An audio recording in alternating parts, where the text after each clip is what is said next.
Hello, welcome to our licensed podcast, and it's a Merry Christmas to everyone out there. And today we are doing a special podcast for the Merry Christmas season, and we have the fan club presidents of the Dark Shadows fan clubs. And today we have with us Dee Moni Kearney. Hello, Hi. Dee. Hi, Keith. And we have Kathy Rodowich. Hi, Keith. Hello. And Rod Labby. Hi. Hello, Rod. And hello to everybody. So Hi. I thought what we do is we kind of do like a round table. So what I'm going to do is I'm not going to really say much, which is probably be good for our listeners because they're probably sick of hearing my dulcet tones coming across the airwaves. So what I thought I'd do is just I'll just ask some questions, and then you guys will just do kind of a round table and carry on the conversation. All right. So the first question we got is, how did you get started by becoming a Dark Shadows fan club president? And let's start I'll with let Rod. them answer because it's because of them. One of them should answer because it was their influence that caused me to do it. Well, okay, I'll start. It ended up I became friends with this girl, Beverly Beck. She was, I think we're in junior high school, and she says to me, "Hey, Kath, you want to go to the Dark Shadows studio?" And she was president of Nancy Barrett's fan club, who played, I think, Carolyn Stoddard. Mm-hmm. And so I said, okay, fine. What kids at this age is not going to want to go? So we were heading to Manhattan. And unfortunately, she was in acting school, so we stopped there first. And by the time that finished, we didn't have time to go. So I was disappointed, and I'm saying to myself, you're right, okay, whatever. She asked me again. So I said, okay, of course I'm going to say yes. And we went. I was at the studio. I was inside. It was like a kid's dream. And then Marie Wallace, I don't remember if she was coming in or out, but it was right by the studio door. And we were leaving, and Bev goes, "That's the new character who's playing Eve." She goes, "Ask her to be a fan club president. Ask her. So I did, and she said yes. So that was it. And the rest is history. Wow. Yeah, it was like a dream come true. What I was in for, I had no idea. I basically did what Bev did. I got ideas from her and everything. And then there was somebody else asked, and she said yes, but at that time you really couldn't have two.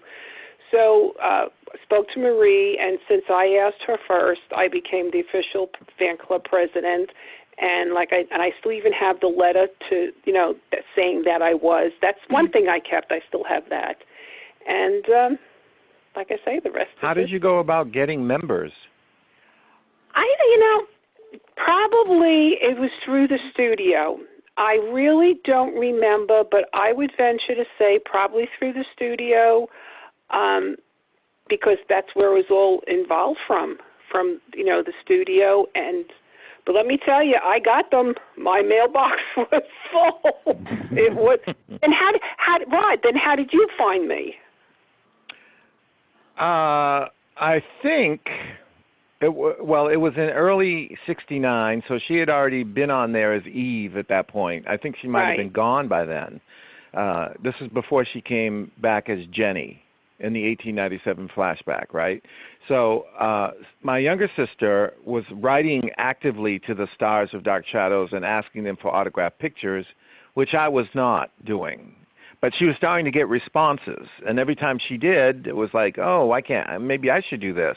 But one of these responses she got, which I think was the Jonathan Frid one, but it was just a preprint, what they call a preprint. There was a listing of fan club presidents, and yours was in there. Okay. And yours too, Dee. Yours was in there, and so was Bob's, Bob Pinocchio. And because Marie was somebody I really liked her as Eve, I chose her to join, and I was overjoyed to join it. And you were such a nice person. We started corresponding. I remember specifically something about you because you were very much into the World Series, and the World Series that fall, and I can't remember who played. The Mets. I remember that because I was writing to you during the 1969 World Series with the Mets. Right. I was a big Mets fan. That I remember. Yep. Isn't that funny? You said that in the letter. You said, "I'm dying over here. The games are so intense." Oh, they were. And back then, and the funny thing is, then we lost touch, and then something made me Google myself. I Googled Kathy Herodowich, and my name, Kathy Herodowich, came up in an article written by you, and I go, I know that name. I know it, but how do I know it? Then it's coming back to me, and I says, oh, so I did some research, and then I think I went on to Classmates. That's where Classmates. I said, okay, because I had to get in touch with you. Then I sent it out, and then I get back, OMG, I've been looking for you for years. I had been. And we reconnected. I know. That's how and it was so funny because when I started writing about Dark Shadows, I remembered your name. Of course, I remembered all the people that I corresponded with, especially. But even some of the members I remember, like Elaine Lenz. You remember her, Dee? Oh, yes. I still have her picture. I wonder what about she must have passed away by now. Yeah, she was older. Yeah, so nice. She was old. She was like 46. Yeah, and we were like 16, and she was. And I remember, Rod, she was so good to us. She used to send us gifts and give us extra money to help with the fan club. Oh yeah, she did do that. Yeah, really nice lady. She sent Christmas presents, food, which is the best kind of Christmas present to get. Yes. Mm-hmm. But I really, I got to tell you, if it wasn't for Kathy and her newsletter, I would never have found out that Marie was appearing at a local playhouse in New Hampshire, which I live in Maine, so that's only an hour and a half, really, from where we lived. And I begged my parents because I didn't have a license. Even if I had a license, I doubt I would have gone by myself. That was the summer. I mean, I tend to think of it historically because that was the summer that Woodstock happened and the Manson killings happened and all kinds of stuff was going on then. That was August of July and August of '69. My goodness, it's hard to believe, huh? We're walking history books. Yeah. But I never thanked you, Kathy, for that because if it wasn't for you, I never would have met her. I never would have known that. I went and we met her, and she was just the nicest person, as you know. Well, the funny thing is, and she remembered it. Because of you, I reconnected with Marie because we had lost touch. I think the last time I seen her was when I was still back in New York, and I'm out here since 2001, so it had to be before that. I met her in Manhattan for lunch, and then we just lost contact. I moved out here, then we reconnected, and you were talking to her, and then I reconnected with her. Yeah. And the reason why I reconnected with any of you was because of Dee, because I had gone to a message board. I think it was just darkshadows.com or something like that. And there were all these people, people that were much younger than us talking as if they know everything about Dark Shadows. And so I wrote something. I said, I'm an old dinosaur. I joined some fan clubs and back in the day, and I live in Maine. And then a couple of days later, I go back, and there's an answer from someone. Do you have two sisters?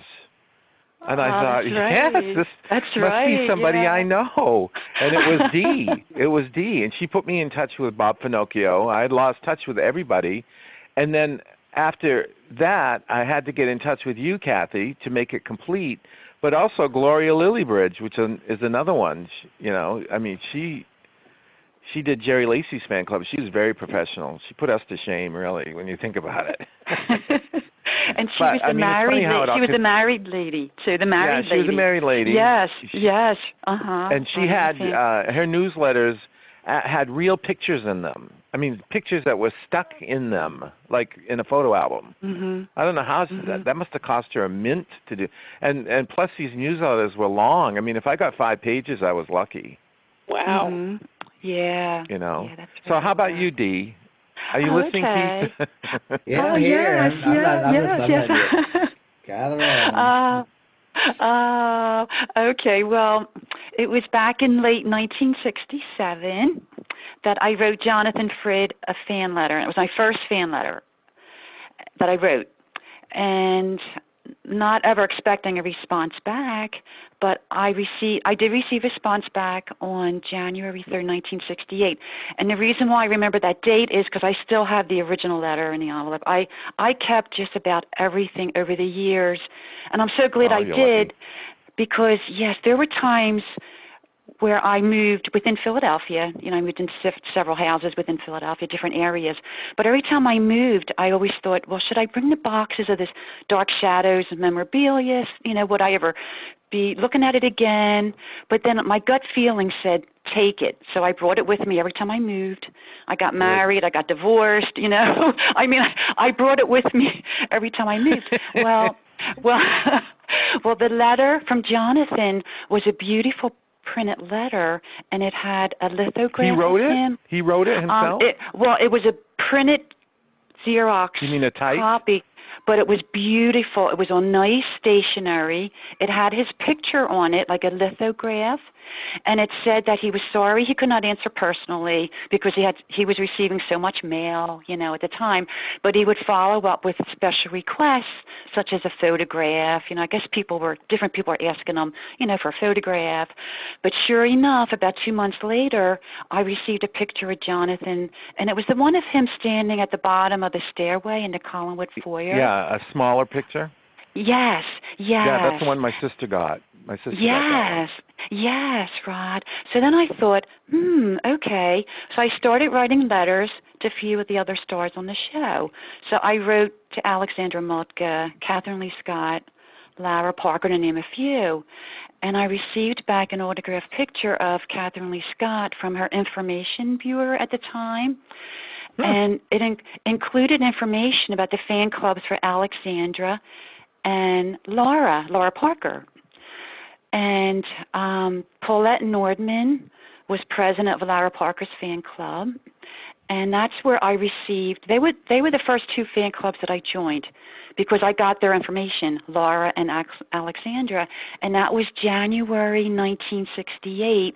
I went back to my newsletters, and the first newsletters were January and February 1968. Oh, my. So, yes.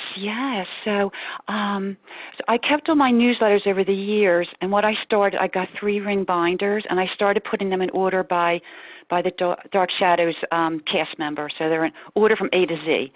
And that's been keeping me busy because I've been putting, all the materials that were thrown in a couple boxes, into binders. That's worth quite a bit of money, I bet. Oh, yes. And, remember the purple mimeographing newsletters?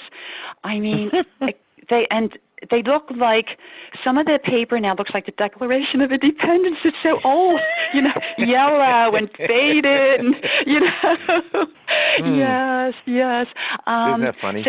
Yes. So that's when I joined the first fan clubs with Lara Parker and Alexandra Moltke. And then every time the fan club newsletters were printed or distributed to the members, they would always add on the new fan clubs. So that's where I found your fan club for Dennis Patrick, Rod, Marie Wallace, and Louis Edmonds. So speaking of Louis, his original fan club was run by Scotty Jones from Lynchburg, Virginia. He was president. And I received 2 newsletters in July and September 1968.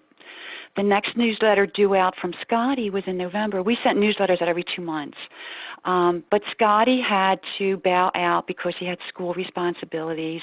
And then I took over Lewis's fan club. And at the time, it was with my best friend, Kay Butler. But she also bowed out eventually. So I was sole president. And I received a personal letter from Louis when I took over the club. And I met Louis in person 2 times during the fan club days. We talked on the phone to go over fan club, just different things. I would ask Louis to send me autographed pictures to distribute to the members. But I mostly corresponded with him by letter. And so he would send me autographed pictures for the fan club, and we would just talk about the fan club, the membership cards and everything. And that's how I got started. I acquired his fan club. Yeah, so I really acquired Lewis's fan club, and I was so happy I did, because that brought me into visiting the Dark Shadows, studio. But that's how is it that you guys, did you correspond with your members? How did we start doing this? Oh yeah. Oh yes. It was nice because like with Bob Finocchio and Mark Messina, and once we joined each other's fan clubs, then we just started like writing our pen pal letters, letters back and forth, and we supported each other too in those fan club days, But yeah, and it That's just grew true. and grew because the fan clubs were popping up like crazy. I know some were unofficial versus official, but I think if like we actually acquired the permission to run the fan clubs for our folks who we run the fan clubs for, but there were a lot of unofficial fan clubs out there, not only for the Dark Shadow Stars, but generic ones were out there too. You mean like just the Dark Shadows Club? Yeah, there was Fang that was out there. Oh gosh, there were several. Shadowites of America. Oh gosh, there were so many. Yes. The Vampire Club. Yes, Shadowites. Yes. The Vampire Club, I do remember that because we joined that.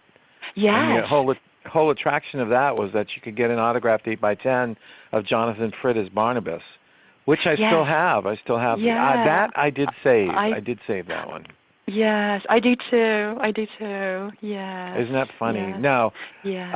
What happened to me was actually, Dee and Kathy, it's because of you guys that I started the fan club. It wasn't that you read about, Dee, you didn't read about me before you started Lewis's, because it wasn't until after I joined your club that I was able to get the backbone enough to approach someone. Right. So what happened was I was just joining fan clubs, and I didn't join that many. Even though they were 50 cents to $1, when you have no income, that was a lot to ask your parents for in those days. Like, can I have $1? What do you want $1 for? Exactly. To join a fan club? What? Right. Right. So I would just join periodically. I joined these fan clubs, and I so enjoyed the newsletters. They were, they showed the personality of the person writing it, for one thing, but it also gave me, I got to know, they'd interview, like, let's interview Marie Wallace. Hi Marie, how are you? I'm fine, thank you. What are your hopes for the world? I hope for an end to the Vietnam War. It would be stuff like that. And that's all historical now, Rod is dressed in his Brady Bunch outfit today with the puffy sleeves and the pointy and the bell-bottom trousers with prints on them. Do you remember those pants? Those pants like that? Oh my God! I actually wore things like that when I think. I can remember green and white bell-bottom pants and going to school in those things. It looked just like something out of the Brady Bunch. It really did. We were the Brady Bunch. We were. So we were. I would say that I had been a member of Kathy's club for probably a year, a little over a year. And then I was also a member of your club for almost a year, when suddenly Dennis Patrick came on the show as Paul Stoddard. Well, when I had first started watching Dark Shadows, it was right at the very end of the Jason McGuire story. So he didn't really make much of an impact on me as Jason McGuire. But as Paul Stoddard, he did. So I just got his number from directory assistants, believe it or not, in Manhattan, and just cold called him. He answered the phone. I'm surprised I did this, considering how timid I was. But I did this, and I asked him if I could run his fan club. I could tell he had absolutely no use for a fan club. Sure, why not? But he was helpful to me. He sent me a big stack of autographed 8x10s, which I distributed. I still have one copy of it for myself. I don't know if you still have yours, Dee. Do you have yours? I do. Yes. I still have. Did you ever get one? How long were you, Kathy? How long were you in the club? I don't know. I'm trying to think this because it had to be past my 16th birthday because Marie Wallace came to my Sweet 16.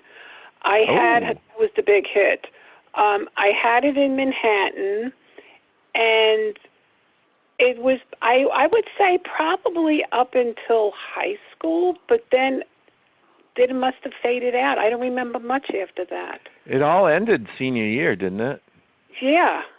After that, it was off to college, and yeah. After the show went off the air, everybody. Well, she stopped being on the show. About almost 2 years before it ended. Yeah, it's like I remember the younger, like 14, 15, 16, maybe even up to 17. After that, I don't remember much. Do you remember if you ended it or just never bothered to? It died out. I think it just died out. Yeah, it just died out. That's how it was with me. I never had a cutoff date, but Bob Finocchio, I remember, had an actual, this is the last issue kind of deal. That's right, he did, yeah. And, with us, well, you were lucky, Dee, because your actor was there. He was part of the core group. So he was always there.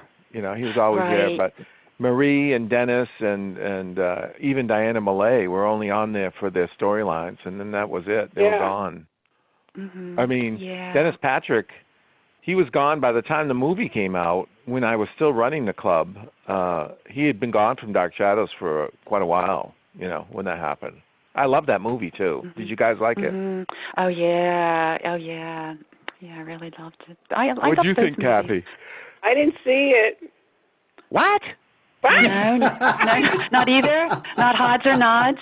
Seen any of it? It's the Dark Shadows movie.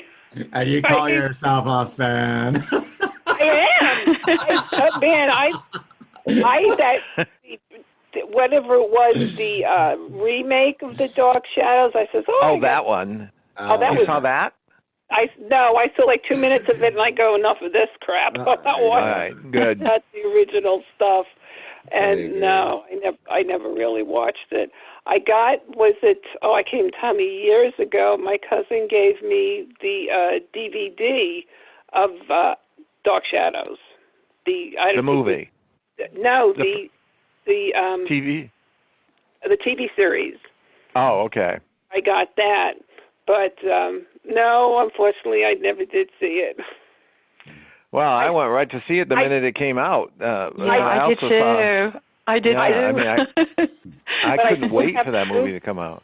Yeah. But it was very bloody. It was very bloody. It was surprisingly bloody. Really? Oh yeah, it was very bloody. Yeah. When they had the stakings, especially the stakings were like tons of blood. Oh no, that's not my speed. Yeah, well, you didn't see that. You're all talking about House of Dark Shadows, right? House of Dark Shadows. Yes. Right. That's what I remember the most. The actors, at the time that movie came out, the storyline on Dark Shadows was no longer that Barnabas was a vampire. He was like Sherlock Holmes, and Dr. Hoffman was Watson. They were always on some mission to do some good, which is so strange because Barnabas killed like so many people, and he did it viciously too in some of these things. But yeah, he was all forgiven and a hero at the end. I mean, he killed Dr. Woodard, and he did it really nastily. Do you remember that when that happened? Right. I mean, he murdered him. Did, he wanted to murder him, and he did. And then he tried to haunt Julia about it. And what he did to Maggie, I mean, thank God that she was hypnotized so she couldn't remember what had happened. But anyway, when the movie came out, there was none of this. We didn't know what to expect. So when I went there, and it was a rehash of the Barnabas story, only slightly tweaked. There was no Victoria Winters in it anymore, and Maggie was Victoria basically. And I was shocked at the blood, shocked at it. I mean, it was like, I don't know. It was like a Hammer film. That's what it was like. It was like Christopher Lee being staked, not just Jonathan Fred.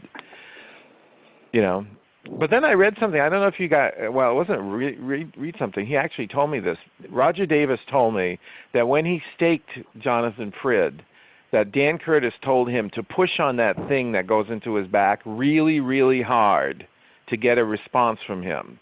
So what you see on the screen is he was in pain when that happened. Because as soon as it was all done and the camera stopped, he got up and he said, "What the hell did you think you were doing?" He goes, "Well, you wanted it to look real, didn't you?" He goes, don't you think it would have been nice to tell me that you were going to do this before you did it? Oh, geez. He said he was afraid of Jonathan Frid. That's what he told me, that he was not afraid of him, but he found him to be somewhat threatening in his stature or whatever. Yeah, I didn't think of him as being a big man, but I guess he was big. Yeah, we interviewed him as well, and he does say that as well in his interview with us as well. Oh, he talked about that? Yeah, he did. So yeah. Well, he said that Curtis wanted him to do it. He said, make him feel like he's really been staked. So he did. And it looks real. It certainly does look real on the camera. Mm-hmm. Yeah, it does. I love that movie, though. I'll still watch it to this day, even with all the faults of it. You know, there are a lot of faults in that movie, but I detest Night of Dark Shadows. Oh, God, I hate that one. I actually like Night of Dark Shadows. I like the eeriness of it. I'm interested with the director's cut that's coming out next year, so of that. Where they're putting that is coming out? Yeah. I have to tell you, Keith, you know, Dee met Grayson Hall. She's met her several times. Yes, twice. Yes. She's lovely. Was she lovely? Yes. I just loved meeting Grayson. And she was from Philadelphia, where I'm from, Philadelphia. And we found a lot of, common ground, which is, I would think would be unbelievable. But, as I got to talk with her more and got to know her on our visits, great lady. She was just so nice. Yeah, I don't know. I did have, there were some things online that David Cooper and Taylor Cartier on their websites. They've been posting some of my Dark Shadows memories on there. And one mentioned my visit to the studio with Mark Messina, who was president of Grayson Hall's fan club. And Mark also ran Clarice Blackburn's fan club as well. But it was in 1970 that Mark and I, at the invitation of Grayson, visited the studio for the day. We spent the entire day, and then we went back to Grayson's apartment. And, my word! It was just an incredible experience. It really was. Did she live in Manhattan? Did she have an apartment in Manhattan? It was not far from the studio. So would that be considered Manhattan? I know there's different sections of New York. Would that be considered Manhattan? Well, the whole borough is Manhattan, but there are different sections within Manhattan. Like Marie lived, she always lived in the same place, and she still lives there as far as I know. She lived off the Central Park, and she's in that area. But it's still Manhattan, but you have Soho, Chinatown, Little Italy, you have Upper Manhattan, you have Harlem, but it's all Manhattan. The basic umbrella is Manhattan. Wow. Oh, okay. Where did Archie Bunker live? He lived in the Bronx, right? Or was it Brooklyn? Did he? Who? Archie Bunker. Oh, that was basically Queens. Queens, yes, Queens. It was Queens. Queens. Yes. That's where I was born and raised in Brooklyn, but I moved out to Queens, and the street that they shot, I know where that street is. Oh, it's a real house. It's a real street. Oh, that's neat. They I love that show. The outer part of the house, and then what's inside is probably the studio. Oh, I'm sure. Very famous studio, too. Oh, yeah. Now, isn't it funny how Marie, who's a very attractive person, never remarried in all her life? No, I met her husband. I'll never forget. Marie calls me, and she says, I want you to meet my husband. So I went into Manhattan, and I remember I think we were by Central Park someplace, and I remember being at a park bench, and I met him, and he was a lot older than she was. Very nice man. He was, I think, a plastic surgeon. And, but she never remarried. Oh, he must have left her well off, I would think. Mm-hmm. Yeah. I mean, if he was a plastic surgeon, it's always good to have one of those handy. But she is still a beautiful person. And I liked her. She's always been so nice. Just so nice. I wish I could have met Louis too. Yeah, great guy. Yeah. Oh, Kathy, I did find where Grayson lived, because when Mark and I were at her apartment that day, we went out to dinner afterwards, and we asked Grayson for a recommendation for a restaurant, and she said, "Oh, go to La Scalia." So I don't know if you're familiar with that, but she drew us a little map, which I still have, and she has 54th Street and 7th. Okay. So that was what she drew on the map. I don't remember her exact address, but she drew where she lived, and then showed us on the map where the restaurant was. And you know what? I still kept it because it's her. I mean, it's her writing. You know what I mean? It was like, oh, I got to keep this. You know. Oh, sure. So that was where she lived. But I remember the cab ride was very brief from the studio. Wasn't the studio? It was, I think, like between 9th and 10th Avenue, or 10th and 11th Avenue. I want to say 10th and 11th Avenue. Yeah, and what street was it? 53rd. Was it? I don't remember. Was it in the 50s or 60s or? Oh, I don't remember. I can visibly see the studio. I remember walking down the street, but I don't remember. I know it was the high avenues, but I don't remember. I think it was in the 50s. Yeah, I want to say 53rd. I know I wrote it down. I have it here in I have notes here. Yeah, it was in the 50s. Oh, here it is. All those okay. numbers mean nothing to me. Yeah. East 53rd Street. Yeah, it was 433 West 53rd Street. Okay, so 53rd Street between 10th and 11th, and if she lived on 54th at 7th, she lived very close by. Yes, yeah. I remember the cab ride was like maybe 5 minutes, even in New York traffic. that would have been a 2-minute walk.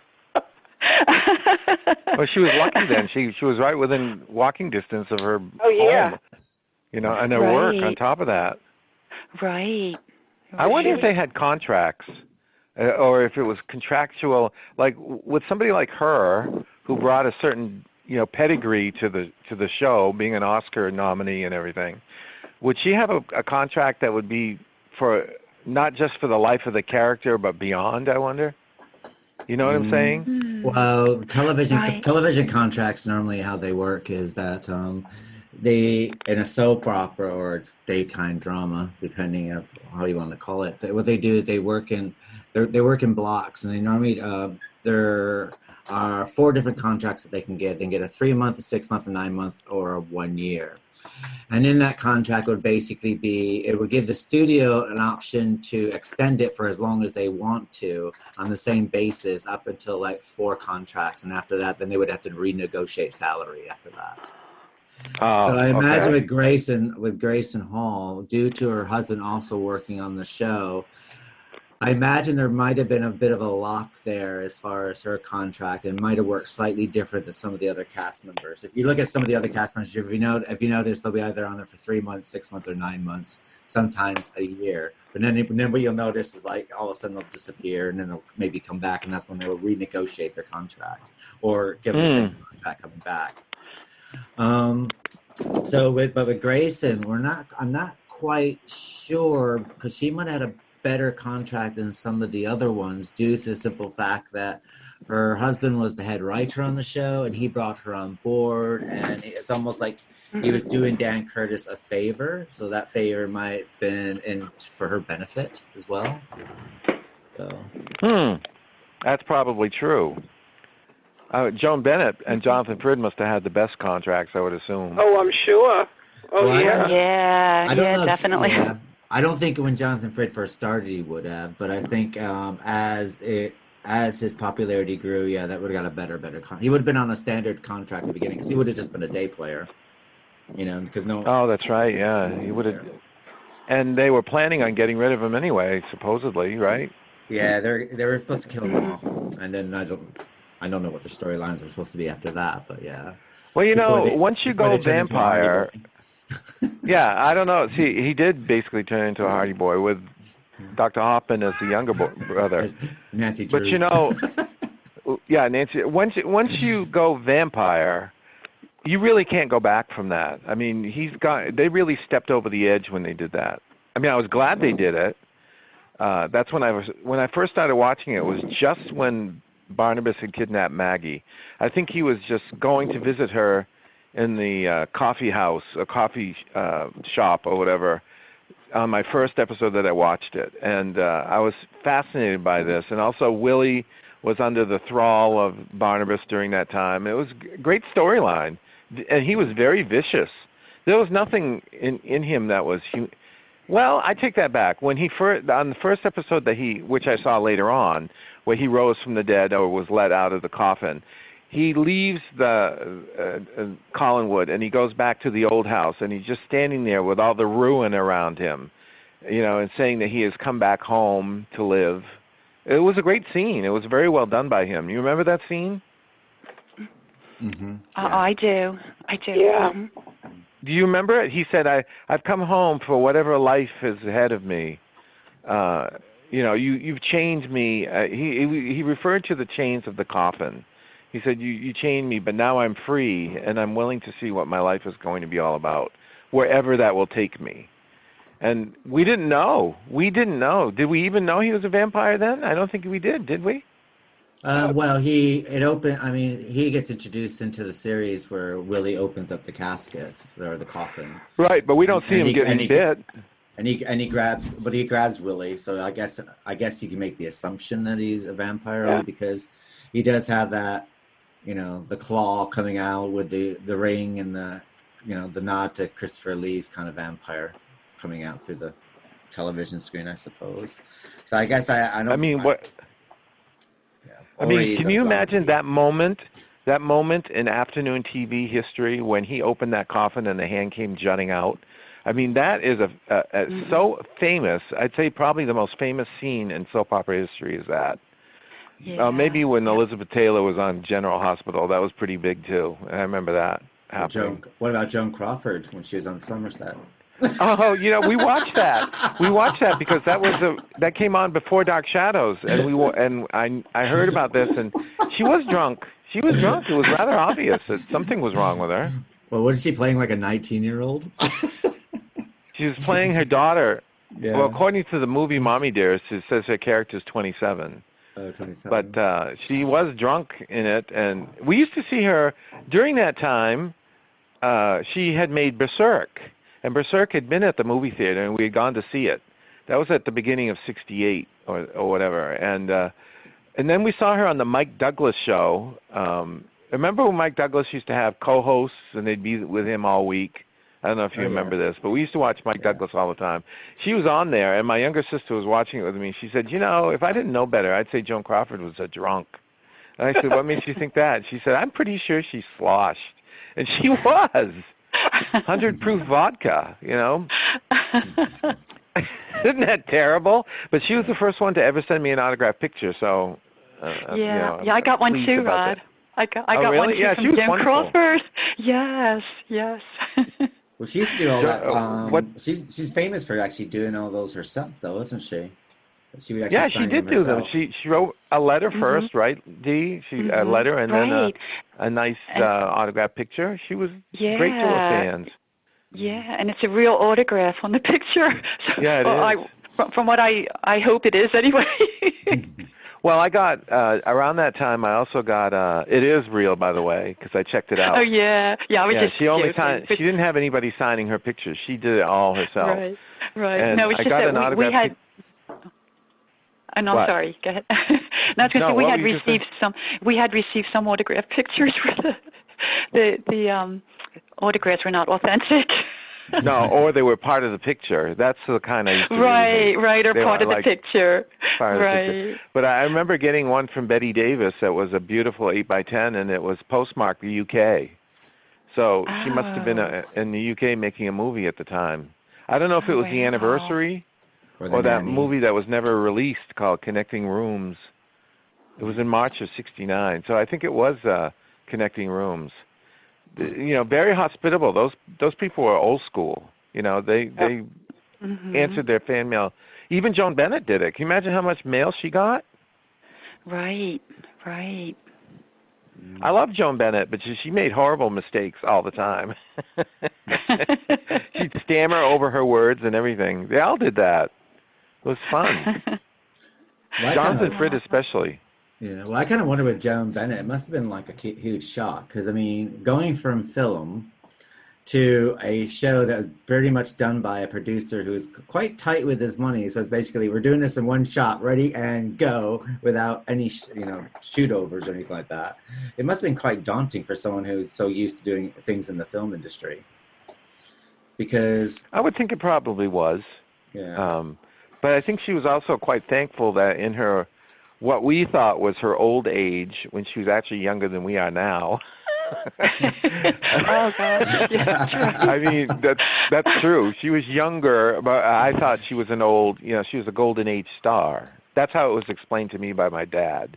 We were watching that, and he said, "Oh, she's a famous movie star. She had a famous sister," and I thought that was Olivia de Havilland, but it wasn't her. It was Constance Bennett.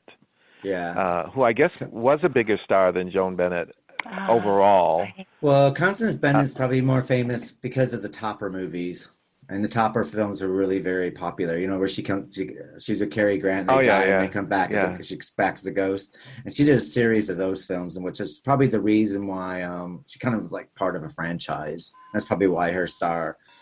Well, maybe the reason why she's more popular or more better known, because it'd be like, Macaulay Culkin doing Home Alone. You know what I mean? It's kind of like, it shot her further ahead, because it's such a huge, franchise at that time. Joan was like an ingenue, and then when she was like a blonde for a while, and she was an ingenue, like in Little Women, the one with Katharine Hepburn in it. Yeah. And then she became like a femme fatale in a way, like Woman in the Window and that other movie that she made with Edward G. Robinson. Yeah, Scarlet Street. Yeah, Scarlet Street. They all have the same cast. I've seen both of those movies, and she's a femme fatale. But in a few short years, like maybe 3 or 4 years, she was suddenly Elizabeth Taylor's mother and father of the bride. Mm. And totally believable. I mean, you could believe that Elizabeth Taylor was her daughter. They looked alike. You could see that. Well, that's the magic of films. I mean, didn't Angela Lansbury play Elvis Presley's mom, even though there's 2 years difference between them? Well, I don't know if it was 2 years, but I know there was a very small amount of years difference between her and Lawrence Harvey in A Manchurian Candidate. Yeah, but then again, poor Angela Lansbury, she always looked 50, didn't she? Even in Gaslight, was her first movie, she looked 50. Terrible. It is true. She did. And she's aged wonderfully. It's because she's always looked 50. So. Well, I have to tell you, she was also in Portrait of Dorian Gray, and she played a very tragic figure in that. And when in '69 there was a summer theater that is still in existence around here, and it was 20 miles from here, and movie stars and people who are faded, so to speak, would oftentimes come there in a play for a week. And we went to see this every single time, and oh shoot, what was I saying? What were we talking about? My stars that look 50 right when they're 20. Faded stars. That's right. Portrait of Dorian Gray. Oh my God! But it's like, what happened? Oh God, dementia's sitting in. So we went to see Herd Hatfield. Okay, and Herd Hatfield to me was somebody who had acted on a popular episode of Wild Wild West. And that's all I talked about when I met him. I never once mentioned the Portrait of Dorian Gray, he is stupendous in that film, a great movie and one of my favorite movies. And I never even mentioned it. Hindsight is 20/20, And she was nominated for an Oscar for that part. She had 2 back-to-back Oscar nominations, Angela Lansbury, for her first and her second movie. So she was well on her way, but she always came across as, it's going to sound terrible, but a little horsey, if that makes sense. She didn't strike me as being... Yeah, she never was quite the sex symbol pinup girl, was she? Yeah. But although the ones she had that last the MGM treatment. Yeah. Well, she was... There's just so much makeup could do back in those days, unfortunately. Well, in those days, they did Technicolor, so they had to wear a lot of makeup. I mean, a lot of makeup for the Technicolor things. But she always played the older woman. I mean, even in Hardy Girls, I mean, she's kind of like quite the eldest one in that as well with Judy Garland. And she's got to be, she comes across like this. Well, she was a showgirl, wasn't she? Yeah, but Wasn't she still she a came across as showgirl in quite that one? yeah, but she came across as quite matronly in that as well, though, considering her stages. Matronly. She was matronly. Well, she I was mean, probably about I love 24 years her. old. I know, that's what I'm saying. She's like, I mean, I love her, but Well, Beulah Bondi was another one who looked much older than what she really was. She always played Jimmy Stewart's mother, and in It's a Wonderful Life, but she did that in another movie too, where she was his mother. But I don't think she was old enough to be his mother. She just looked it. Yeah. Isn't that terrible? You look 60. We'll hire you, but I'm only 30. That's okay. Especially, in Hollywood, where ageism and everything. But anyway, we've gotten off the track, but that's okay. We were talking about Dark Shadows. Dark Shadows and faded film stars. So, and that actually brings us to when you were doing the fan clubs. How would you? And of course, people would pay money to join these fan clubs. Where would the merchandising come from? How was that all organized? Oh, basically, we're in the back room with some Scotch tape and some construction paper.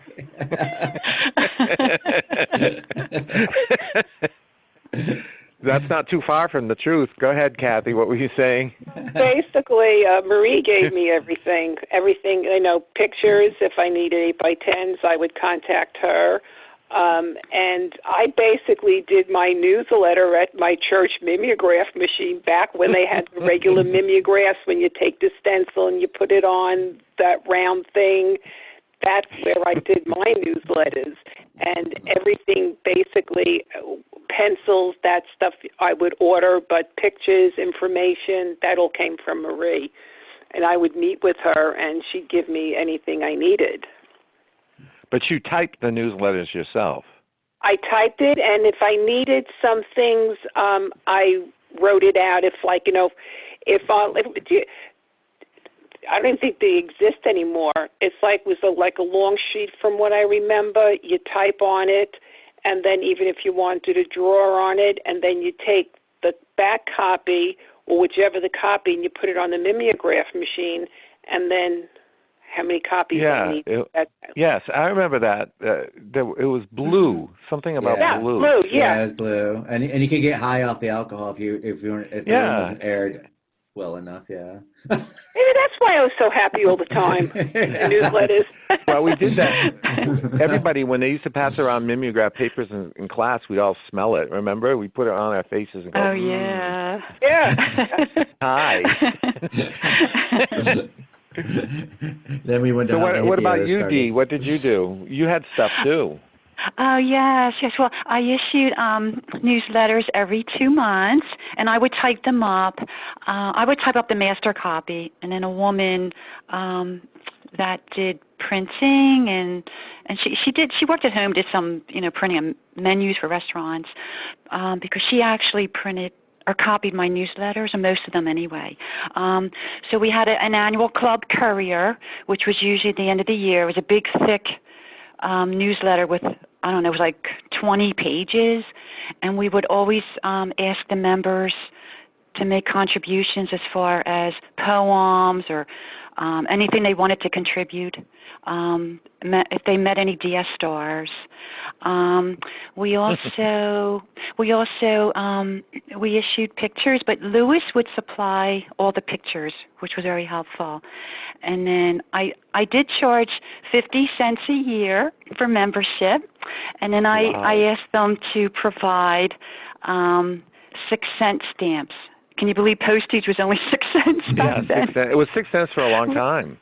Right, yes, right. And then we would have pencils made up. We would do raffles, just to kind of make some extra money, just to pay for some of the expenses in the club.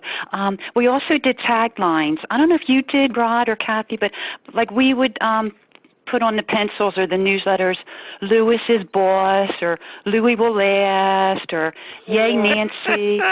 Yeah, the different fan clubs all had little taglines, And we also mentioned historical events, like anything that was going on at the time, like specifically the Vietnam War. So I would always make mention of historical events. Robert F. Kennedy when he got shot. I mean, things like that. Charles Manson, you mentioned, Rod. Yeah, going to the moon, that's another one. Yes, that's right. And we would always put something historical in the newsletters too, you know. But Louis was he was very helpful as far as being involved with the fan club. And I knew whenever I ran out of stuff, I could just say, Louis, could you send me some more pictures, autograph them. We did a Christmas photo. I think Marie Wallace, Kathy and Marie's club, you did a Christmas card photo. Yeah, and I did one for Louis. In her apartment. That was taken in her apartment. In fact, I still have a copy of that. I have. Yes, I do too. Yes, she autographed them. Yes. Yes. Yes. Mm-hmm. Do you think she still lives in that apartment? Oh yeah. As far as I know, I think she does. Wow. Huh. In fact, that's 50 years ago. Oh God, I was in New York. I was a New York City cop, and I assigned myself. One of my precincts was the 20 precinct in Manhattan, and after work, I went over to her apartment. I'll never forget that. It was in walking distance. Wow. So that was right off Central Park area. And that was, my God. I assume she was expecting you. She didn't just open the door. We made arrangements. I made arrangements because it was after my shift. So it was like, it must have been about 10, 11 o'clock at night that I went over there. No, it was prearranged that I was coming over. And I'm out in Pennsylvania now, 18 years, and I'm retired off the job 18 years, so it had to be over 20, 25 years ago. Wow. Well, when you think about the relationships and all that were begun just from a little thing like a fan club, you know? This was a homegrown thing. Homegrown. Like, I did the same thing that you did. The taglines were Dashing Dennis. I remember that. Was that it? I was trying to remember it. Dashing Dennis. And, he was far from being dashing, but, dashing is like for a young man, like Errol Flynn, Dashing Dennis.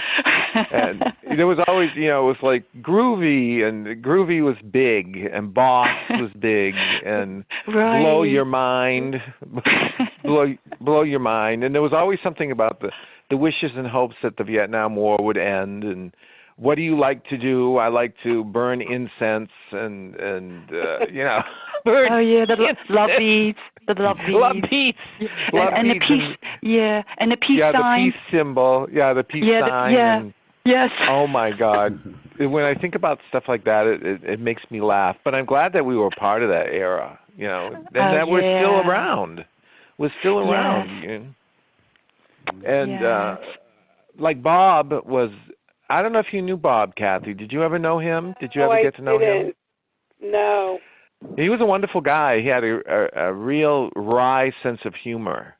And he ran Diana Malay's fan club. And, these fan club newsletters from him would be like 20 pages every time. Wow. It was crazy. I don't know how he did it. Yeah. He was a year older than us, though, right? Mm-hmm. Right. About a year older. I would say a year or two older. And he passed away, I guess, like 2 years ago, I want to say. Yeah, quite suddenly. But yeah. It's sad. So we owe a lot to Dark Shadows, and we owe a lot to the stars of Dark Shadows who thought enough of us to give us a go, and look what it's done. Here it is, 2019, almost 2020, and that was 1969. If somebody had said, you're going to be talking about Dark Shadows in 2020, we would have thought they were crazy. Right. Yeah. Or should I say we're in 2020? We are, right? No, this is coming out. No, this is coming out Christmas Day, so we're still too. Oh, not like yesterday where we had discussed our New Year's plans. It's like, Happy New Year! Yeah, we didn't know what year we were in. How was your Christmas? But really, I remember one time when I was in the 8th grade, there was a show that came on called Oh, it was a CBS news show. It would come on every Sunday. I don't remember the name of it, but they were doing a series of what life will be like in the year 2000. Really? This was 1966, and so there was about 40 years before 2000 would be there. And I remember being in class, and we were talking about it, and trying to figure out how old I would be when 2000 came around. And it was something like 46 or something like that. And that seemed an unbelievable age to be. You know, I could not possibly consider myself to be ever 46. And when I think about it now, I'm more than that, and way more. And it's just amazing.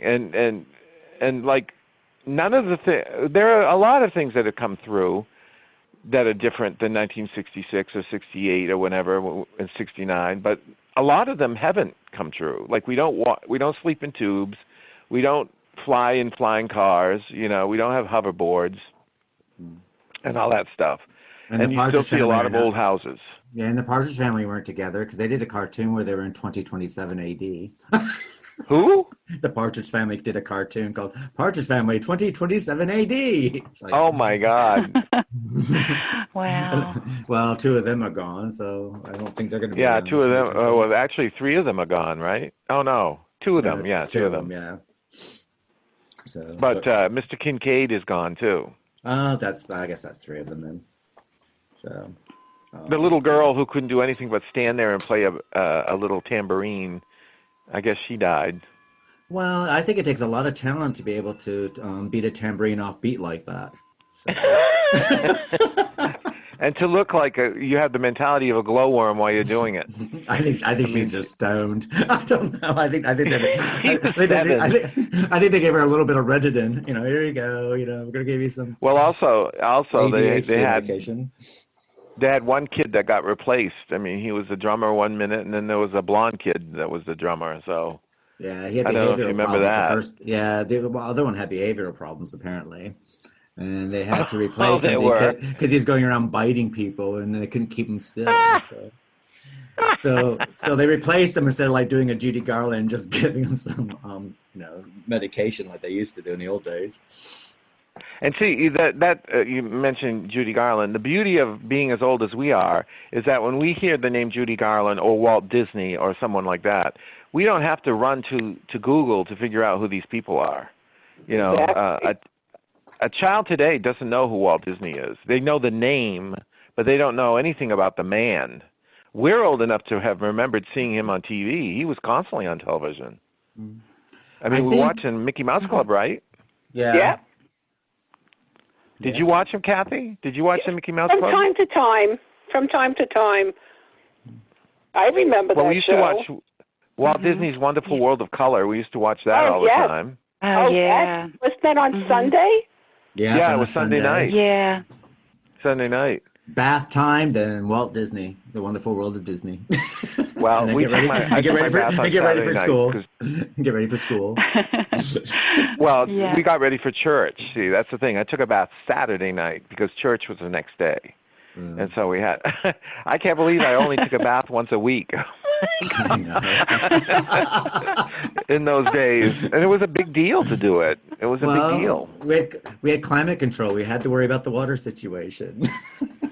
We did, and there was even taking a bath. We had like things that were different than you don't have now. You had soakies, and those are like bubble bath that came in a little figure, kind of like there was some monsters, and there was Bullwinkle, and there was Rocky, and then there was Prel shampoo that was a gel in a tube. Do you remember that? Oh yeah, it was green. Yeah. It was green. Yeah, Prel. No, they don't make that anymore. I don't know why they don't make those things anymore. No. All gone away. Mr. Bubble Bath. Yeah, Mr. Bubble. Maybe they still make Mr. Bubble. Yeah, I remember. Yeah. And well, they used to do. We even used to get like toys in the washing machine. The laundry detergent, like the Pogo toys. They'd be like little rubber Pogo toys from the comic strip Pogo. Little possum. Yeah. I don't remember those. I remember those. And the glasses used to get. I remember there used to be some kind of like fruit drink that you could make like a Kool-Aid, but it had like racist names like Hong Kong Fooey or or something like that. It would advertise it, and it would be like a chunka chung chung chung, drink it. They never show that now. Drink this delicious purple punch. They would never show that stuff now. Hawaiian punch. Huh? Yeah, Hawaiian punch. They used to show that all the time too. Yeah. Hey, you want a nice Hawaiian punch? Sure. Bang.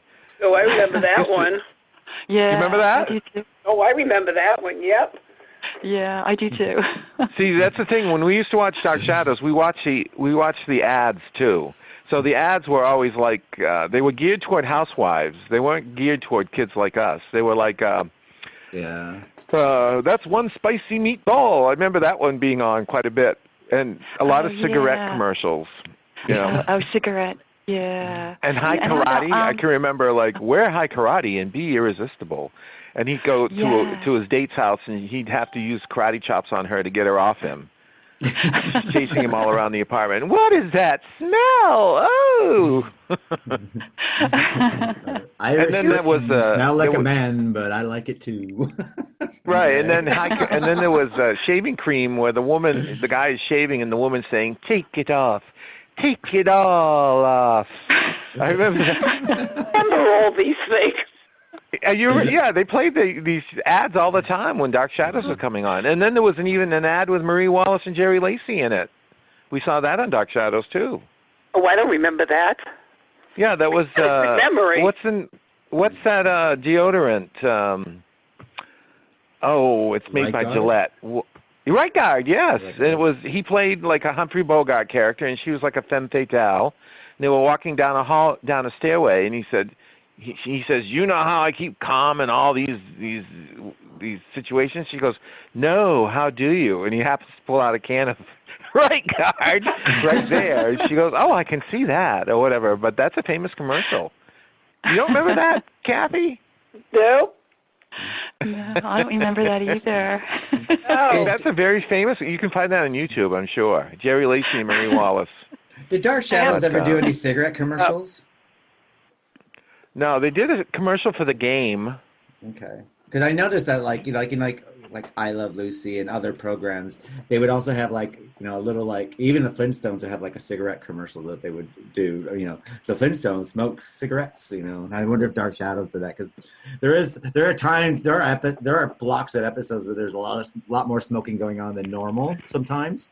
So you're like, okay. So I thought maybe there was a tie-in somewhere. I don't believe you even saw people smoking on Dark Shadows, or did you? Mitch Ryan used to smoke like a trooper, but then there's times that I think in the storyline that we are with the Phoenix storyline that we're currently in, it seems like there's a lot more smoking all of a sudden going on for some reason. I thought maybe it's because they had a cigarette sponsor, and they're pushing cigarettes or something. Because even got Mrs. Johnson smoking away at one point. You're like, okay, we've never seen this before. So, Mrs. Johnson was smoking? Oh, yeah. Davy steals her cigarettes to give to Matthew Morgan or whatever. She always struck me as being so unfriendly, Mrs. Johnson. It's like, what are you doing? The way she held herself, she was like, and then I thought, well, this poor woman has to clean this entire mansion every day, so I can understand. And they got her dressed like a ne'er-do-well son. And they got her dressed like Norman Bates' Harry mom. Johnson. Harry Johnson was his name. Craig Slocum. Craig Slocum. Harry Johnson, which would get a laugh nowadays if that was played. I'm sure it would. But they never showed anyone watching TV, or did they? No, I don't think they had a television. People in those days very rarely had TVs. No. No, they didn't have holidays. They didn't have holidays either, did they? So. No Christmas. No, they never trees. celebrated. They never celebrated Halloween or Christmas or anything like that. And it never snowed there. But then again, I've been because as you know, we do the Dark Shadows podcast, and we're up to episode 150 something at the moment. And in that 150 episodes, the real time, if you put the time together, how long this has happened since Victoria's arrived and the Phoenix storylines have, she's only been there 4 months. In that whole period, so therefore all this stuff has happened to her within 4 months' time. Where are you in the Phoenix story? We're in the middle of it at the moment. So I actually like that story. I thought that was very well done. Yeah. I think that's when it starts picking up, and that's when I guess that's where Dark Shadows. You can see where it's headed, and before that, it was just a lot of people talking and moaning and groaning and suspicious of everybody. A lot of it had to do with Diana Malay. Diana Malay was very enigmatic in that part.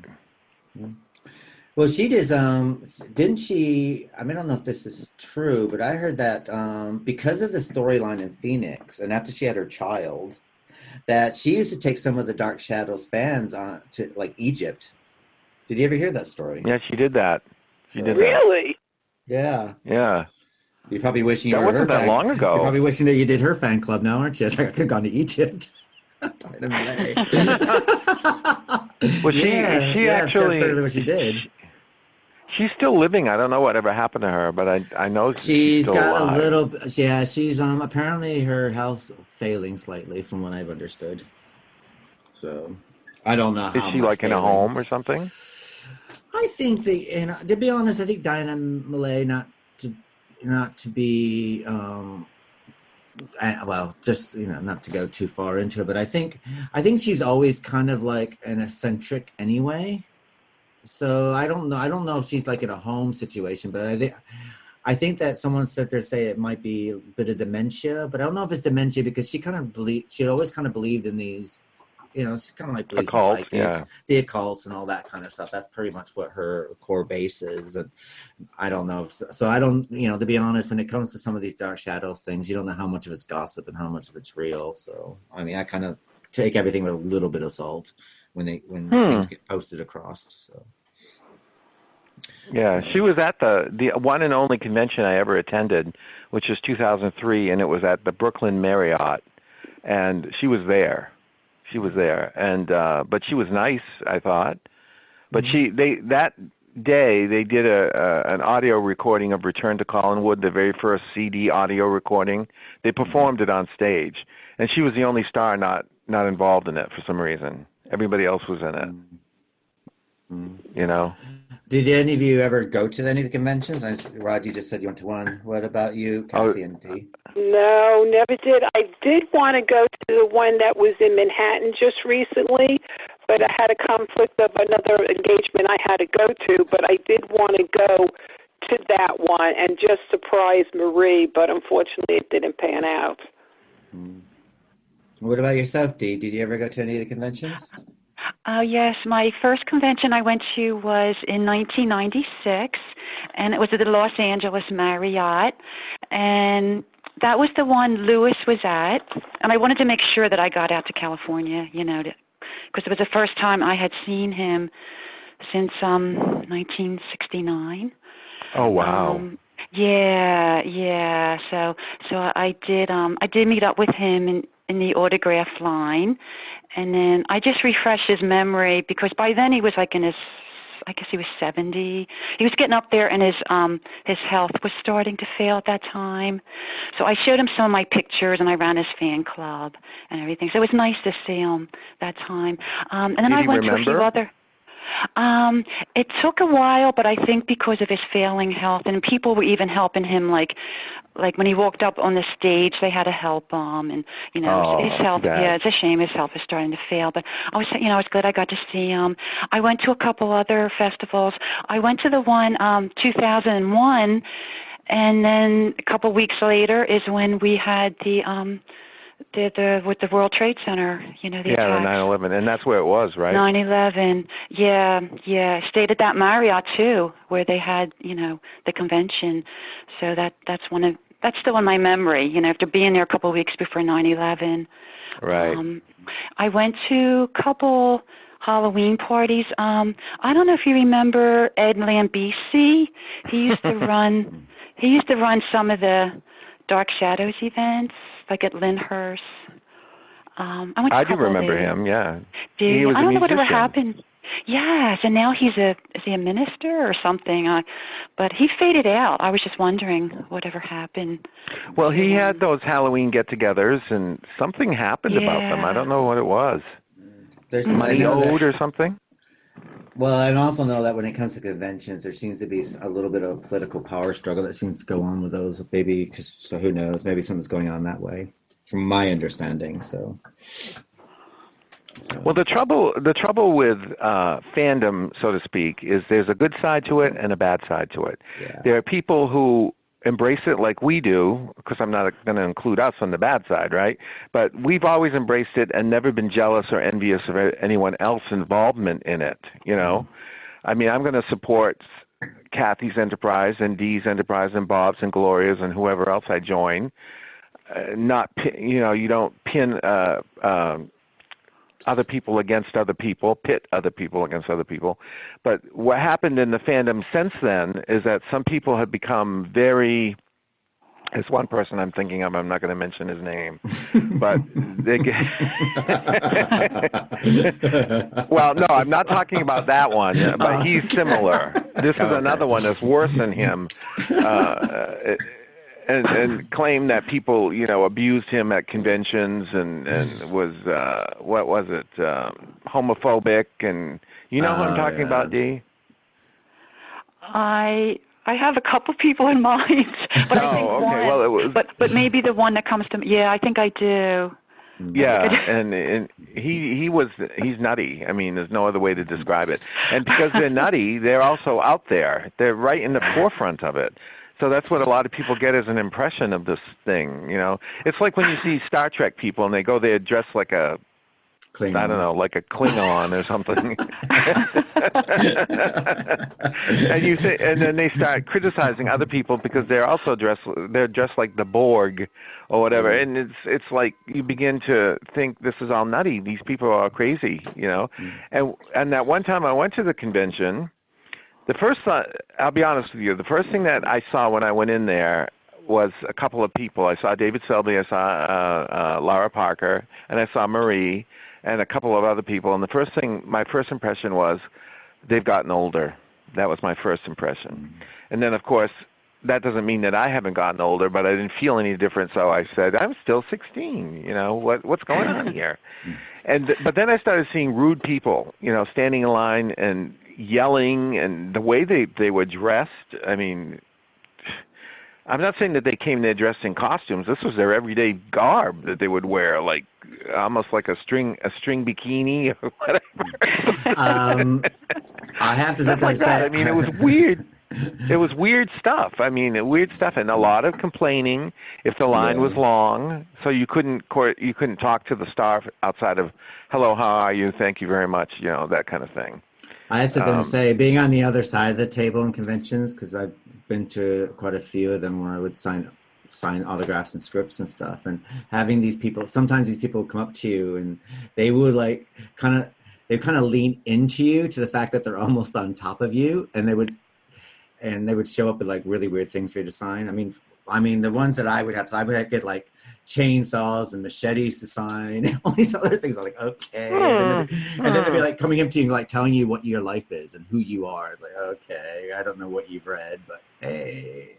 So, Oh, really? They start doing stuff like that? Oh, crazy. Yeah. Well, you get some people who get a bit strange. I mean, I had a stalker who used to show up outside of my door for about a good year, asking me to sign movie posters. Some of the stuff I had worked on, most of the stuff I hadn't worked on, and I was like, "Can you sign this for me?" I'm like, and I felt sorry for him because my life is extremely boring. I work 9 to 5. I come home and I leave the house same times. I mean, if you were a serial killer or you wanted to kill me, I'm pretty easy to track because I have the same schedule every day. And but yeah, he would be out there. He'd be out there for a good 6 to 8 months, and he just every day before I go leave work, he'd have something there, and he wanted me to sign stuff, and I come home and he'd be there.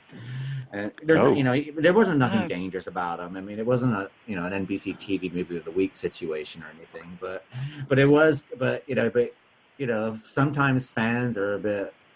They don't seem to understand they have this idea, but they don't understand the reality, I guess. And I guess, and I think that's probably, some of the dark shadows people you're speaking to don't realize is like, when you're going to a convention, you're dealing with an older crowd, so you might want to dress appropriately to meet these people because of their age, the ages that they are.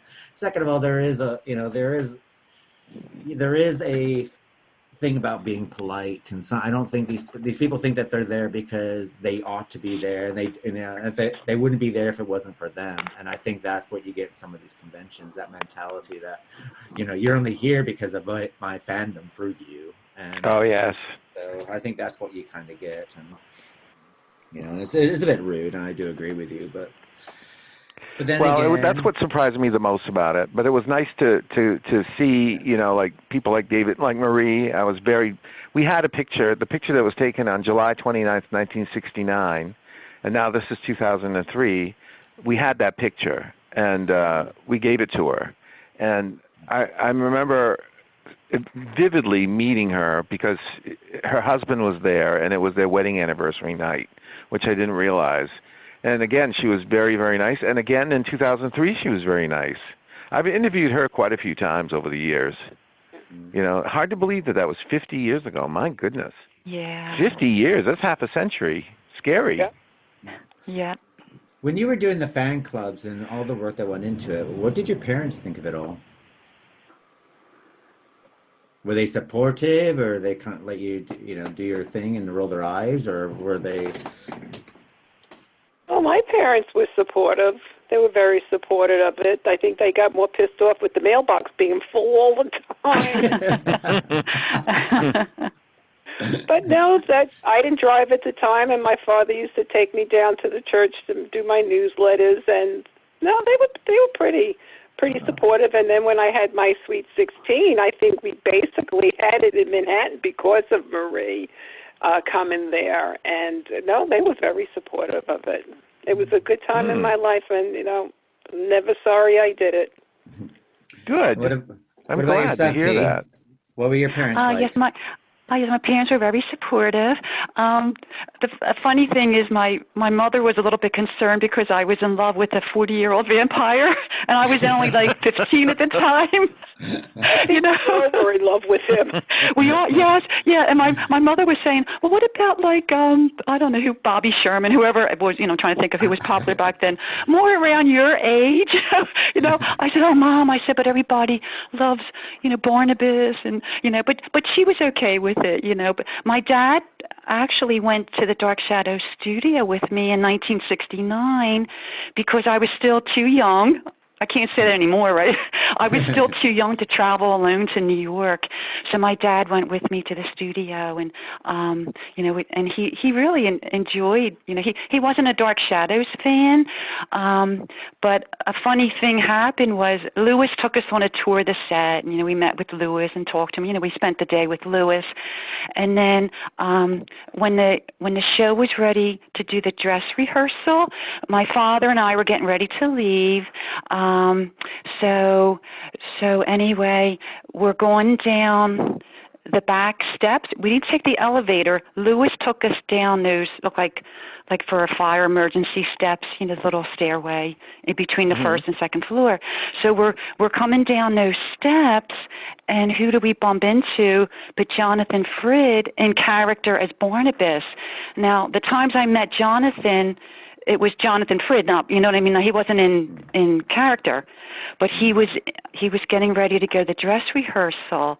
So Lewis introduced us, and I said to Jonathan, Jonathan, I met you when you were in Philadelphia. It was in 1968. I met him at an appearance, but he was still dressed as John. He was Jonathan. He wasn't Barnabas, in character. So Lewis introduced my father to Jonathan, and my father said, oh, nice to meet you, Barney. Well, I nearly died because my father wasn't a Dark Shadows fan, you know what I mean? So he called him Barney.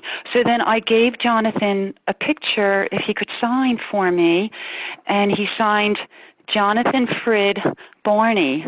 And I thought that was so cute. But when my father called him Barney, I was dying.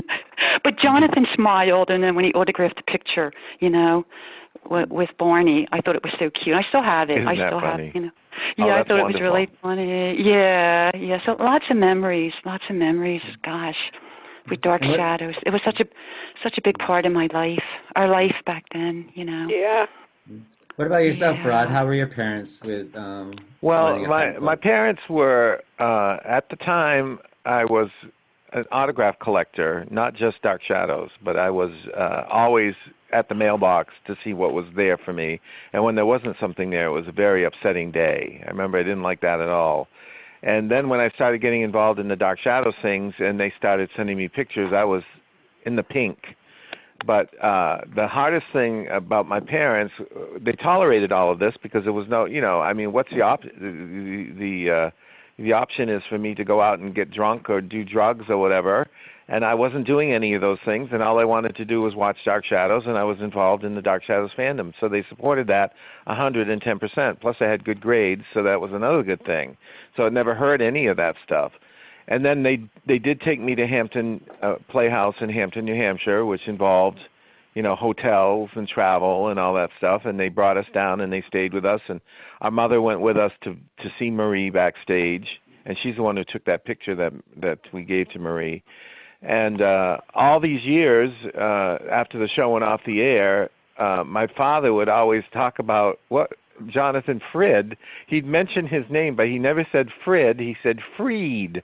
And he'd say Jonathan Freed, and we would laugh our asses off over this for some reason. And he also said the same thing for Joan Bennett. He'd call her Joanne Bennett. I don't know why. Joanne Bennett. And then when Suspiria came out, we went through a little renaissance of Dark Shadows around the middle 70s, around 78, somewhere around there, because it was starting to be shown on public access stations. Do you remember that? They started with the Barnabas episodes, but I hadn't seen those in years. Did you see any of that on public TV? No. Oh, yeah. That was in 77, I think. That went on for a little while, and so we talked about that stuff all over again, and then when I started writing, and one of the things I like to write about the most is Dark Shadows, especially when I get to interview these people, even though some of them are crotchety and some of them have hung up on me. At least one person hung up on me and told me to go F myself while he was doing it. I still got some pretty good articles out of that, and Marie has been the doll. She's the one I've interviewed the most. And each time I did, there's been a lot of laughs, and she's given me something new, There's a I feel like these guys do. I'm very thankful for all that. I'm happy that went on. I'm happy for the people I met, the friendships that I made all these years that have survived the decades. Who wouldn't want something like that? Mm-hmm. Oh, definitely. Right, yeah, exactly. In September 2020, the CW in the United States are coming out with a new TV show called Dark Shadows Resurrection. How would you like to see? I'll start out with you, Kathy. How would you like to see the show progress if it when it does come to air? What would you like to see in the series? Oh, I don't know. Well, I would love to see Jonathan Frid, but unfortunately, we can't do that. I would love to see the old characters, but for this day and age, that's impossible. I probably would want to. I don't know. I would have to think about that. What about yourself, Dee? I'm hoping they would continue where they left off back in 1971.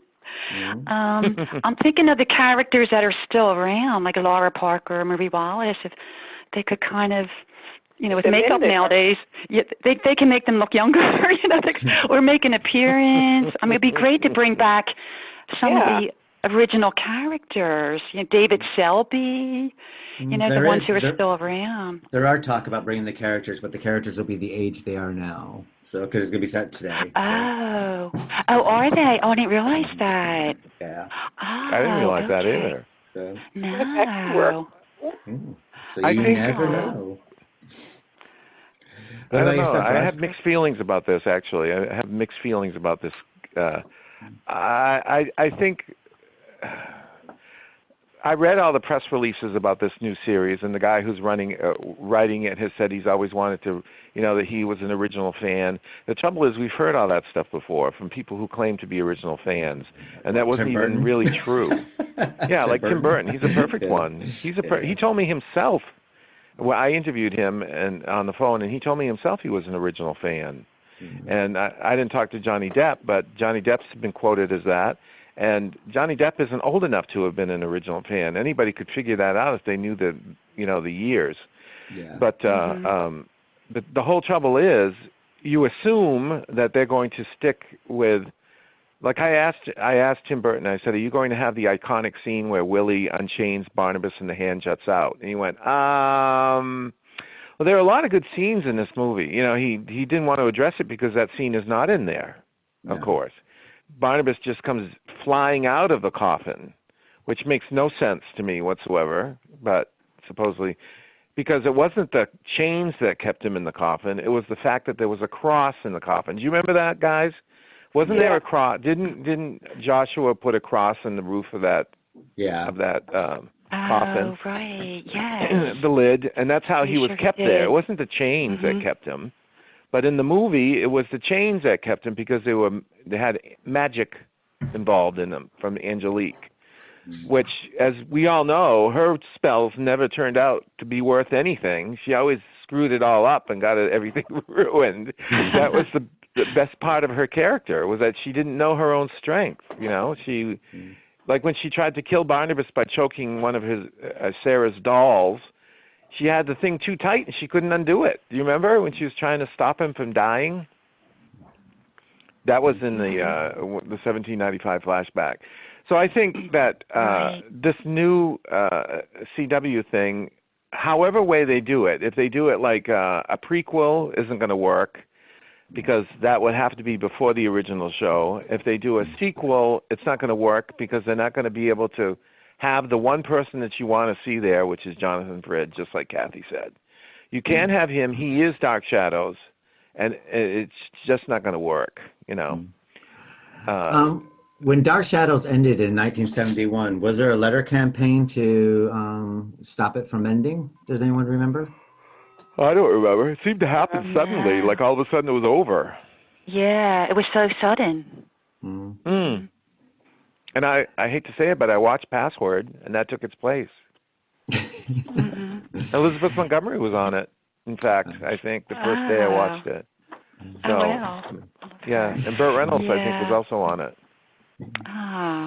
Yeah, guys, I have a letter that I have in front of me from Louis Edmonds, and it was dated September 15th, 1970, and I'll just read a little bit of it, but in that letter, and then remember the date that I said, September 15th, 1970, he says here, "I think we'd better stop the fan club. Since my return from Europe, I haven't been on the show once. There is unofficial rumor that I will go back the end of this month, but it's not definite. Anyway, I want to thank you for all you've done with the fan club." And he goes on to mention about the show winding down. So if that was a rumor and that was September 1970, the show ended April 71. So I think they had an indication back then. That how odd, considering the movie had just hit, and the movie was a big smash. Yeah, but I think with the series, I don't know, I'm just speculating that they were just running out of ideas. Yeah, and I think Dan Curtis wanted to go into films anyway. Didn't he want to just leave television altogether and do films, from my understanding? Well, I don't know. He did The Night Stalker, and that was TV. That was a couple of years. That was in 71. That was also in 71. Yeah, but then again, that's a weekly series and not a day. 5 days a week. And I think normally like a normal television series is normally 24 episodes per year, so it's one episode per week for 24 weeks. Where Dark Shadows was, 5 episodes for 52 weeks times how many years. So maybe that's they had a good run considering that they're still around. A lot of if you think of all the soap operas that have been around since that time, this is the only soap opera that every single episode still is out there except for like one, which is something to say in itself. That's right. So I think what really killed. I was going to say what I think really killed Dark Shadows from my point of view is the fact that they latched onto something that was unique and then they drove it into the ground, like this idea of time travel. That was really unique. And the way they did it with Vicky, sending her from the seance into 1795 for a legitimate purpose, which was to discover how Barnabas became a vampire. It was a fascinating story. And when they came back, they didn't know where to go. They did Adam, which was a horrible storyline, even though they did introduce Marie, and it had that great dream sequence, the dream curse. And I think also Tom Jennings was introduced then somewhere toward the end as a vampire, and Chris Jennings came in as his supposed twin or whatever, same actor. But I think they kept ruining it. And then everybody says 1897 was the greatest sequence in Dark Shadows. For me, I thought it was overkill. I mean, they threw everything in there but the kitchen sink. And by the time they finished, which was like 8 months after they started, it didn't rectify anything. The reason why he went into the past was to find out why Quentin was possessing the children. And that, I don't think that question was ever answered. No, well, not really. Well, they had a habit of dropping storylines left, right, and center. I mean, let's be honest. Who's victorious? Why was Victoria and Collingwood to begin with? That dropped off, and they had a really bad habit of dropping off storylines. But I think, let's face it, they went back to 1897, so Barnabas or Jonathan Frid at that time could have some time off, and that was bring David Selby in to help relieve some of the work pressures that Jonathan Frid were going after, because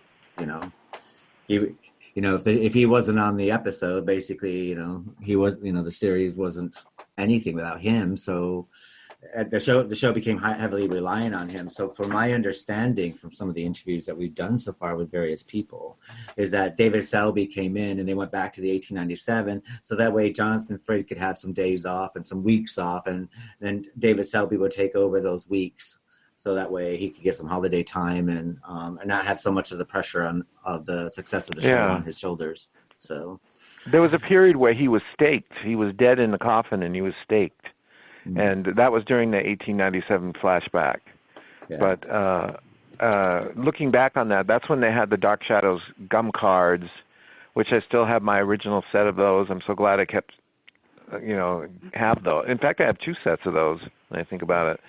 That explains the 1897 flashback and encapsulates it. But I thought toward the end, I don't even know what the heck was going on. I know all of a sudden he came back to the present day, and that's when no sooner did he be back for like 5 minutes, he was abducted by the Leviathans. And that plot line took over. And nobody liked that plot line. But in reality, I thought that was really a kind of interesting plot line, but a lot of people didn't like it. They consider that the downfall of Dark Shadows, in fact. Yeah. Well, I think that was said. That's what was said back then. Yeah. But I think with Dark Shadows, I think what happened with Dark Shadows, they were so busy taking stuff from all the classic Gothic novels, the Jekyll and Hydes, the, Frankenstein, and, of course, Dracula, and as it went onwards. And I think they wanted to go with an H.P. Lovecraft kind of a feel. Like, that's okay. Well, we've done all the classics. We've done as far as we can go with all the classic Gothic supernatural stories. So let's go into a different direction. Let's try H.P. Lovecraft, which is Leviathan. And of course, I think they kind of ran out of those steam. I mean, if you think about, the episodes, if you take Dark Shadows, and even though it ran from 66 to 71, if you look at that, if that was a regular show, let's say X-Files or Supernatural, something like that, they covered more in those weeks than those shows can do. And the reason, and those shows today can cover those, those storylines, to keep changing the storylines, because at another time they didn't really have a team of writers, a huge team of writers. I think they had 4 or 5. They had to keep coming up with these storylines day after day after day after day, and we're looking at something that it's, what is it, 2,200 episodes?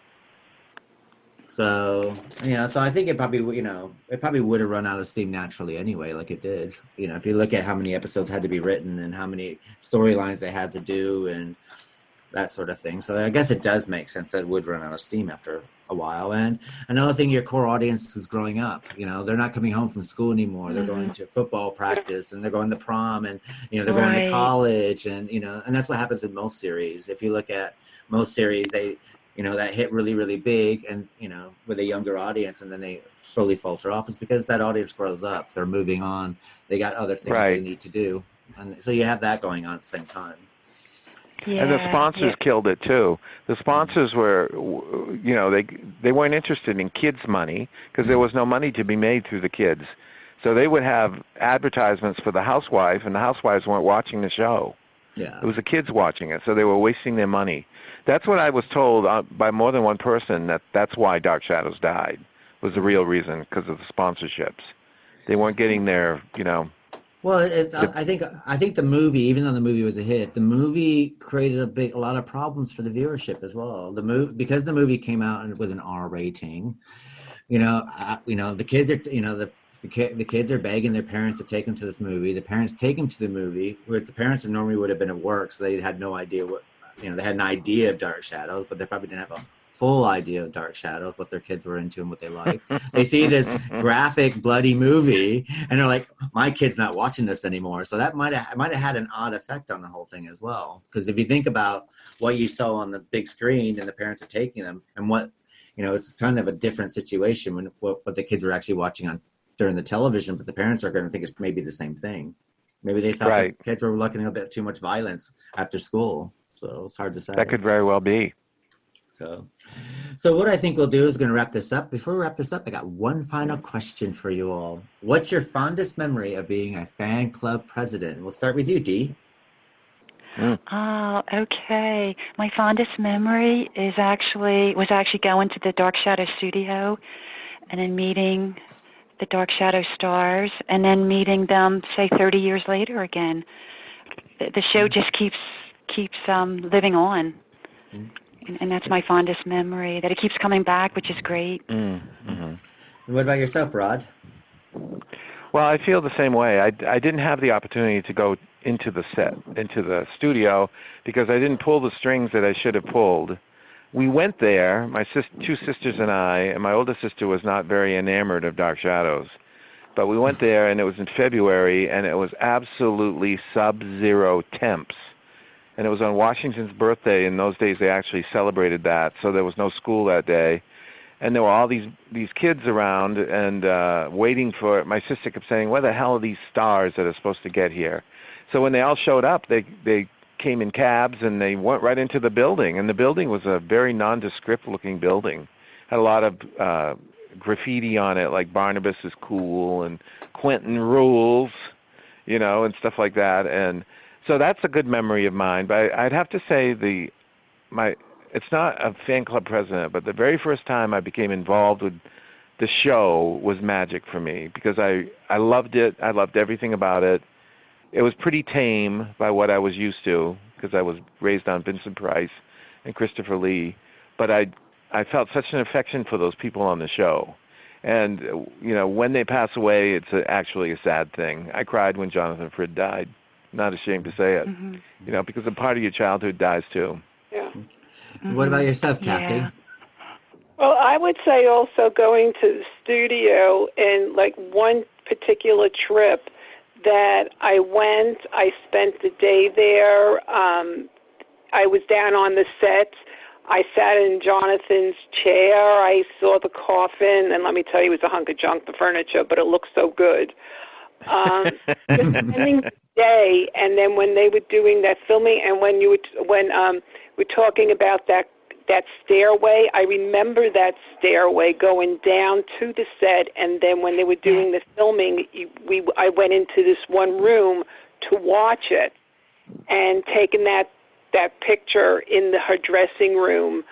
That day I'll never, ever forget. And another time, I think I was in high school at the time, and I was doing paper, and I interviewed Marie, and I remember it was Russian Christmas. I celebrate the Orthodox Christmas on January 7th, and she came to my house and had dinner with us, and I'll never forget that. It was just a nice, it was just a nice day. She came in, I remember she came with somebody, and just had a nice Christmas dinner, and I wouldn't trade any part of that for anything. Wonderful. That whole experience. So what we're going to do is we're going to wrap this up. What we want to do is wish everyone a Merry Christmas and hope you're having a fine and dandy Christmas, and make sure you have a safe and happy New Year. And I want to thank Dee. Thank you, Dee. Oh, thank you. Thank you. It was great. Thank you, Kathy. Thank you, and you have a happy and healthy New Year. Thank you. And thank you, Rod. Thank you. It's always a pleasure. And as you notice, I would have pronounced their surnames, but I probably would just massacre them. So that's the reason why I'm just calling you by your first names. That's fine. I'm used to it. Okay, thank you. Merry Christmas, everybody. Yes, Merry Christmas. Too.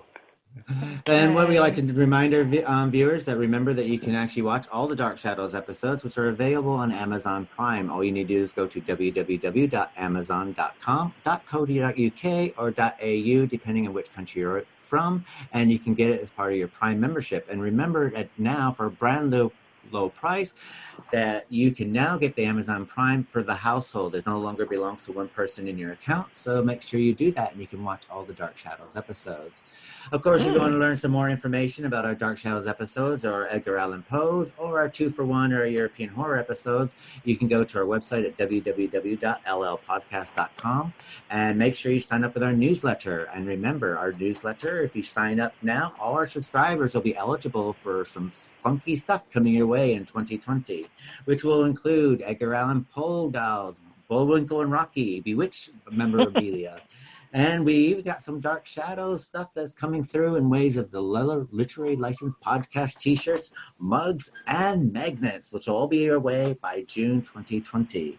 And of course, you can follow us by our social media, which is Facebook, Twitter, Instagram, Pinterest, and Tumblr. And of course, you can listen to us on any of the following platforms. We're located on Spotify, iTunes, TuneIn Radio, Cash-In Radio, Powercast Radio at 97.9 in California, and we are also available on various other platforms, which I'm sure that you know because you're probably listening to this at the moment. So Merry Christmas for myself, and a fine and Happy New Year, and thank you for listening to the Literary License Podcast.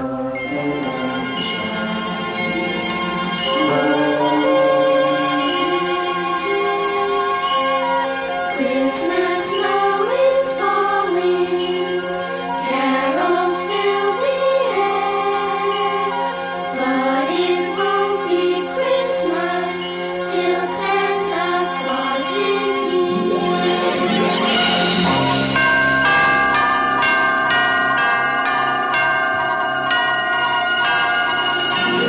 Christmas chimes are calling Santa, Santa, every heart recalling Santa, Santa. Come on, oh Kris Kringle, down the Milky Way. Christmas chimes are calling Santa, we need you today.